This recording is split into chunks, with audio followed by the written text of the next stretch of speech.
ఇతడి పేరు అర్జున్. ఇది అతని ఊరిలో ఒక జాతర జరుగుతుంది. అందరూ డ్యాన్స్ చేస్తున్నారు. అర్జున్ కూడా వేయాలనుకున్నాడు. వేయడానికి వెళ్తున్నాడు. డ్యాన్స్ చేస్తాడు. కానీ అందరూ నవ్వడం మొదలుపెట్టారు. ఎందుకు నవ్వుతున్నారు ఏమి అని వాళ్ళ నాన్న వచ్చి అందరి ముంగట నా పరువు తీయకరా, ఇది 4 గోడలు ఇద్దరి మధ్యలో తెలిసేది. ఇప్పుడు నీ వల్ల ఊరోళ్ళందరూ నన్ను నవ్వుల పాలు చేయడానికి చూశాను. లోపలికి రా అంటే అర్జున్ ఏడవడం మొదలుపెట్టాడు. నేను చేసిన తప్పేమిటి? అందరూ డ్యాన్స్ చేస్తున్నారు, అందులో నేను చేశాను. వాళ్ళు నవ్వింది వాళ్ళు కదా, నన్నెందుకు తిడుతున్నావని అక్కడ వాళ్ళ అమ్మకు కూడా అవమానపడింది. అప్పుడు తెలిసింది అర్జున్ అందరిలాంటి వాడు కాదు, అతను ఆడవాళ్ళలాగా ఉంటాడు. అది అర్జున్కు తెలుసు. నాకెందుకో గాజులు వేసుకోవాలి, బొట్టు పెట్టుకోవాలి, పసుపు రాసుకోవాలి అనిపిస్తుంది. ఎందుకు? నేను అందరిలాగా లేను. ఇక్కడ ఉంటే నాకు గౌరవం ఉండదు, మా నాన్న మర్యాద పోతుంది, అమ్మ అవమానంగా ఫీల్ అవుతుంది. సో నేను ఉండను. నేను అప్పుడు అర్జున్ వాళ్ళ అమ్మ నాన్నతో చెప్తాడు, నాకు ఇలా అనిపిస్తుంది. నేను పైకి అద్దంలో కనిపించేది ఒకలా, కానీ నేను ఫీల్ అయ్యేది. వాళ్ళ నాన్న, నువ్వు నటించకు, అందరిలాగా నువ్వు ప్రవర్తించు, కాదని మొండికేస్తే నా ఇంట్లో ఉండడానికి వీల్లేదు. నా ఇంట్లో ఉండాలంటే నేను చెప్పిన విధంగానే ఉండాలి. మొన్న చేసిన పనికి అందరి ముందు నేను తలదించుకోలేకపోతున్నాను. మేము చాలా గౌరవంగా ఇక్కడ బతుకుతున్నాం. సో అర్జున్ ఇంట్లోకి వెళ్ళి బయటకు వెళ్ళడానికి డిసైడ్ అయిపోయాడు. బయటకు వెళ్ళిపోయాడు. కానీ ఎక్కడికి వెళ్ళాలి, ఎక్కడ ఉండాలి? నేను వాళ్ళలాగా నటించలేను. నేను నా జీవితం జీవించాలనుకున్నాను. నా మనసులో ఏదనిపిస్తే అలా బతుకుతాను. నేను వాళ్ళ కోసం కాదు, నా లోపల ఆడవారిలాగా అనిపిస్తుంది. సో అందులో తప్పేముంది? నేను అలానే అయిపోతాను, అలానే జీవిస్తాను, అలానే బట్టలు వేసుకుంటాను, అలానే మాట్లాడతాను, అలానే ఉంటాను. ఆడవాళ్ళలాగానే వాళ్ళకు అనిపించే అనుభవాలు, స్వభావాన్ని నేను అనిపిస్తాను. నా జీవితం నేను బతుకుతాను. నేను చేసిన దాంట్లో తప్పు లేదు అని వెళ్తూ ఉంది రోడ్డుకి. కానీ సమస్య ఏంటంటే నేను ఎక్కడ ఉండాలి, ఏది చేయాలనేది సమస్య.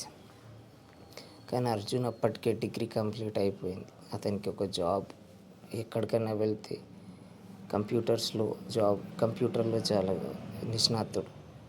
అర్జున్ వెళ్తుంటే అక్కడ ఒక చెత్త కుండీలో ఒక అమ్మాయి ఏడుపు వినబడుతుంది. అది ఇంకా భారీగా హోరుగా వర్షం. అప్పటికి అర్జున్ ఆరాధ్యగా మారిపోయాడు. హార్మోనల్ థెరపీ మార్చుకొని, కానీ అదే హాస్పిటల్ మధ్యలో ఆ బేబీని పడేశారు. కానీ ఈ బేబీ ఎవరు, ఎక్కడ ఇలా వర్షంలో ఊరిన పడేశారని ఇప్పుడు ఆరాధ్యగా మారిన అర్జున్ అమ్మాయిని దత్తత తీసుకున్నాడు. అమ్మాయిని దత్తత తీసుకొని, అయ్యో ఈ అమ్మాయి కూడా నాకు మళ్ళీ అనాథ, వాళ్ళ తల్లిదండ్రులు నచ్చలేదని వదిలేసి ఉంటారు, మేమిద్దరం ఒకేలాగా మా ఇద్దరి పరిస్థితి ఒకటే, ఇద్దరికి అమ్మ నాన్నలంటే పిల్లలంటే పడదు, వద్దు అని ఇంట్లో నుంచి విసిరేశారు. ఏడవకు అని తీసుకొని ఇంటికి వెళ్తుంది. ఇక నుంచి నేనే నీకు అమ్మ నాన్న అని ఆరాధ్యకు వచ్చిన ఆ పాపకు పాలు, ఇల్లు అన్నీ చూసుకుంటుంది. డైలీ మెడికల్ చెకప్, ఆ బాబుకు ఆదిత్య అనే పేరు పెడుతుంది, అన్నీ చూసుకుంటుంది. రోజు మెడికల్ చెకప్ అలా చూస్తూ ఉంటే ఆదిత్యకు అంతలోనే 2 years అవుతుంది, 3 years అవుతుంది. ఎందుకు ఇంకా స్కూల్కి పంపించాల్సిన వస్తుంది. సో వీడిని అందరిలాగానే పెంచుతాను, వీడికి అందరిలా పెద్ద స్కూల్లో అడ్మిషన్ చేయించి పెద్ద చదువు చదివించి చాలా గొప్పవాడిని చేద్దామని అందరి తల్లిదండ్రుల్లాగే కలకంటుంది. స్కూల్కి అడ్మిషన్ కోసం అని వెళ్తుంది. కానీ అక్కడ స్కూల్లో వెళ్తే స్కూల్ టీచర్ వీళ్ళ నాన్న ఎవరు అని అడుగుతారు. దానికి నేనే నాన్న అమ్మ అని అంటుంది. ఆదిత్య స్కూల్కి వెళ్ళడం స్టార్ట్ చేస్తాడు. అక్కడ తోటి విద్యార్థులు వీళ్ళ నాన్న ఎవరో తెలుసా, వీళ్ళ అమ్మ ఎవరో తెలుసా, వీళ్ళ నాన్నే వీళ్ళ అమ్మ అని ఎగతాళి చేసి నవ్వడం మొదలు పెడతారు. ఎక్కడికి వెళ్ళినా వాళ్ళ పిల్లల్ని వాళ్ళని చేస్తారు. మీ నాన్న మీ అమ్మలా ఉంటుంది, మీ అమ్మ మీ నాన్నలా ఉంటుంది, కానీ మాకు అలా కాదు, మా అమ్మ నాన్న వేరేలాగా ఉంటారు, అదేంటి నువ్వు ఇలా ఉన్నావు అని ఎగతాళి. ఒకరోజు అలా చేస్తే ఆదిత్య ఏడ్పించే పిల్లల్ని కొట్టడం మొదలు పెడతారు. ఆ పిల్లలు వాళ్ళ అమ్మ నాన్నకి కంప్లైంట్ చేస్తారు. వాళ్ళ అమ్మ నాన్న ప్రిన్సిపల్కి వచ్చి ఇలాంటి పిల్లల్ని మీ స్కూల్లో అడ్మిషన్ చేయించుకుంటే మా పిల్లల భవిష్యత్తు ఏమవుతుంది, మా పిల్లలు చెడిపోతారు పాడైపోతారని వాళ్ళ పిల్లలు ప్రిన్సిపల్ ఆ రోజు సాయంత్రం ఆదిత్య ఇంటికి వచ్చి అమ్మ నువ్వేమన్నా డిఫరెంటా, అందరిలాంటి వాళ్ళు కాదా, మా స్కూల్లో మా ఫ్రెండ్స్ ఇలా అంటున్నారు అడుగుతున్నారంటే దానికి ఆరాధ్య చాలా బాధపడుతుంది. సో ఇప్పుడు నేనేం చెప్పినా నీకు అర్థం కాదు, నీకు అర్థమయ్యే పరిస్థితిలో నేను లేను, నీ వయసు లేదు. సో అలా అని ఆరాధ్య ఎంతో బాధపడుతూ సైలెంట్గానే ఉండిపోతుంది. తను చెప్పాలనుకుంటుంది కానీ చెప్పలేదు. సో ఆదిత్య బాధపడిపోతాడు. సో నన్ను అందరూ స్కూల్లో ఎగతాళి చేస్తున్నారు, తిడుతున్నారు అని చెప్తారు. ఆరాధ్యకి ఎంతో కోపం వచ్చి నా వల్ల ఆదిత్య కూడా బాధపడుతున్నాడు, నా వల్ల నా తల్లిదండ్రులు బాధపడ్డారు, ఇప్పుడు నా కొడుకు కూడా బాధపడుతున్నాడు అని ఆలోచించి బాధపడుతుంది. వాళ్ళ స్కూల్లో వేసిన పేరెంట్స్ కోర్టుకి కేసు వస్తుంది. కోర్టులో మీరు అసలు ట్రాన్స్జెండర్స్కి పిల్లల్ని అడాప్ట్ చేసుకునే రైట్ లేదు కదా, మీరు ఎలా అడాప్ట్ చేసుకున్నారు, ఇప్పుడు అతని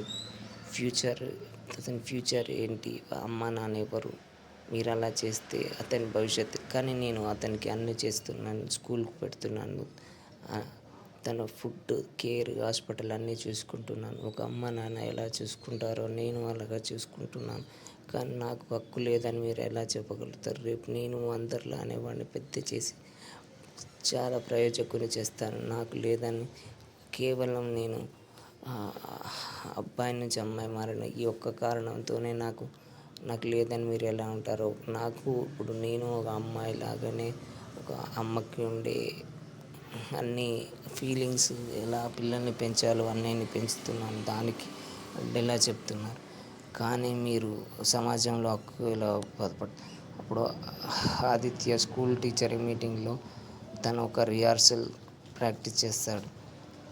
ఆ స్పీచ్లో నాకు అందరికన్నా ఇష్టమైనది మా అమ్మే మా నాన్న నన్ను దత్తత తీసుకున్నారు, ఎవరు ఏమన్నా సమాజం మమ్మల్ని ఎగతాళి చేసిన ఆరాధ్య వల్లే నాకు మా అమ్మ అంటేనే ఇష్టం, మా నాన్న అంటేనే ఇష్టం అని వెళ్ళి ఆదిత్య ఆరాధ్యను కౌగిలించుకుంటాడు. You are my best mom and dad, ఎవరేమనుకున్నా నువ్వే నా అమ్మవి నాన్నవి అని వెళ్ళి కౌగిలించుకుంటాడు. ఆరాధ్య ఎవరు ఏమనుకున్నా నా కొడుకు నన్ను అర్థం చేసుకున్నాడు, నాకు ఇది చాలు అని అనుకుంటుంది. ఆ తర్వాత వాళ్ళ ఇంటికి వెళ్ళి హ్యాపీగా ఉంటారు.